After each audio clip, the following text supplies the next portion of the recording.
লক্ষ লক্ষ টাকা ইনকাম করার পরেও যাদের পকেট খালি থাকে তাদের নাম হচ্ছে প্রবাসী। একজন প্রবাসী তার বেতনের সমস্ত টাকা পরিবারকে দিয়ে দেয়, নিজের জন্য কখনো কিছুই রাখে না।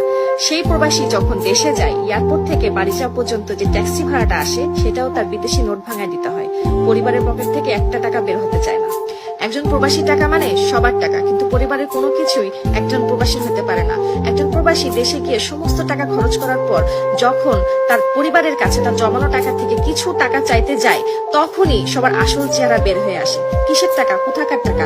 এই টাকা দিয়ে দালান বাড়ি হয়েছে, এই টাকা দিয়ে তোমার ভাই দোকান করেছে, এই টাকা দিয়ে তোমার বোনকে বিয়ে দেওয়া হয়েছে। কিন্তু পরিবারের একটা মানুষ চিন্তা করে না যে এই সন্তানেরও একটা ভবিষ্যৎ আছে, তারও একদিন বয়স হবে, তার জন্য কিছু রাখা উচিত। এমনকি কোন প্রবাসী পরিবারকে খুশি করতে করতে তার পকেট যদি শূন্য হয়ে যায়, তখন তার টিকিটের পয়সাটা না পরিবার থেকে না, অন্য মানুষের কাছ থেকে ধার করে টিকিট কেটে প্রবাসী ফিরে আসতে হয়।